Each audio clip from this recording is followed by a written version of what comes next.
Bonjour à tous et bienvenue sur Grand Lille TV. Nous sommes le samedi 1er septembre, une date pas comme les autres. Tout ce week-end, nous vous proposons des éditions spéciales sur la braderie de Lille avec nos journalistes sur place, des informations pratiques mais aussi des conseils pour que tout se déroule bien. Cette année, comme l'année dernière, toute la rédaction se mobilise pour vous faire vivre cette braderie 2012.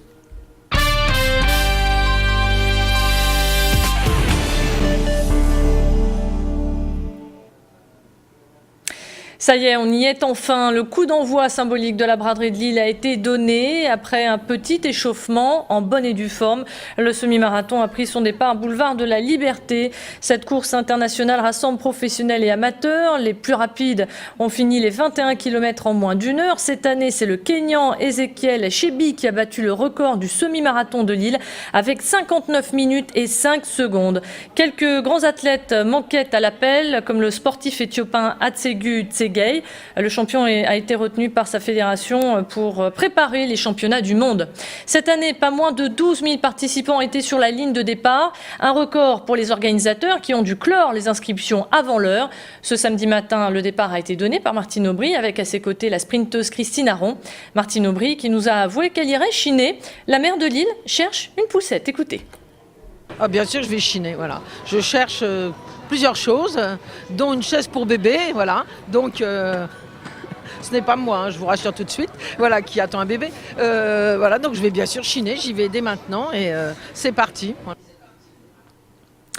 2 millions de personnes sont à Lille ce week-end pour dénicher des bonnes affaires. Cette tradition ne perd pas sa renommée. Pendant 33 heures non-stop, tout s'achète et tout se vend. Alors pour être sûr de réussir cette braderie, il faut bien s'organiser. Pensez à repérer les lieux.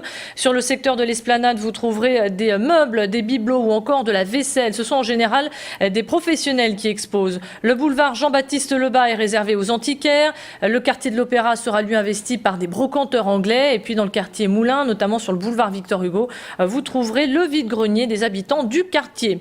Et puis pour vous déplacer, privilégiez les transports en commun. Le cœur de la ville est interdit aux voitures et les bornes du Vélil sont fermées. Pensez donc au pass braderie à 4,80 €. Vous pourrez voyager à volonté pendant 2 jours. Bus, métro et tramway circulent sans interruption.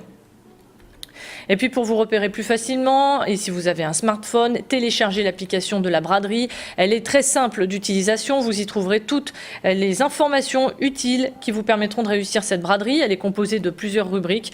Le plan de la ville, l'emplacement des points de sécurité et des toilettes, mais aussi des parkings.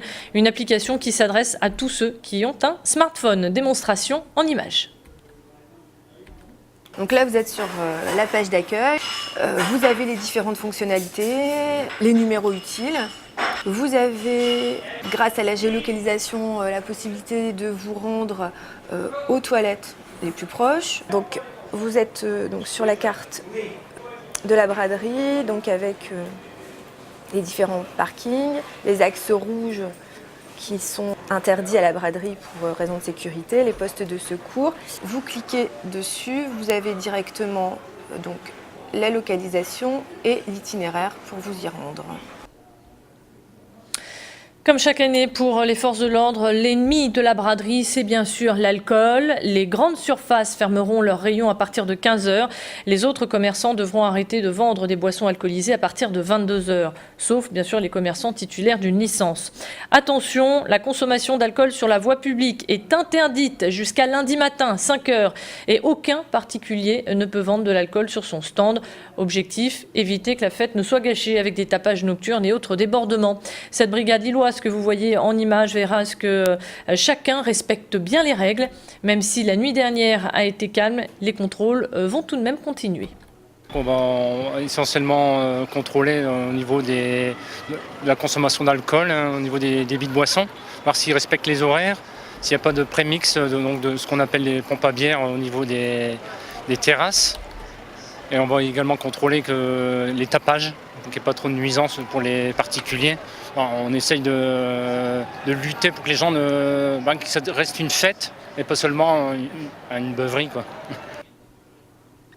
Cette année, la braderie sera animée par un match de Ligue 1. Dimanche soir, les Lillois reçoivent les Parisiens dans l'enceinte du Grand Stade. L'arrêté préfectoral n'interdit plus les supporters parisiens de venir sur l'île, mais il interdit le regroupement. À ce sujet, Michel de Messine, chargé des sports à la communauté urbaine, reste confiante. Écoutez. D'abord, on a essayé qu'ils ne se tiennent pas, ça n'a pas été possible. Mais en même temps, vraiment, on a mis des moyens, les services de la préfecture, enfin tout le monde, le LOSC, a mis les moyens. On a anticipé énormément. Je pense que ça va bien se passer. Comme souvent chez nous, ça se passe toujours bien. Regardez, on a fait l'ouverture du grand stade. Tout le monde avait peur des bouchons, que ça ne marche pas. Ça a marché parce qu'on travaille toujours beaucoup en amont. Et puis on termine avec un dernier bon plan pour les Bras-de-Reux. C'est bien sûr le camping. Nous nous sommes rendus à Houpline où le camping affiche complet pour ce week-end.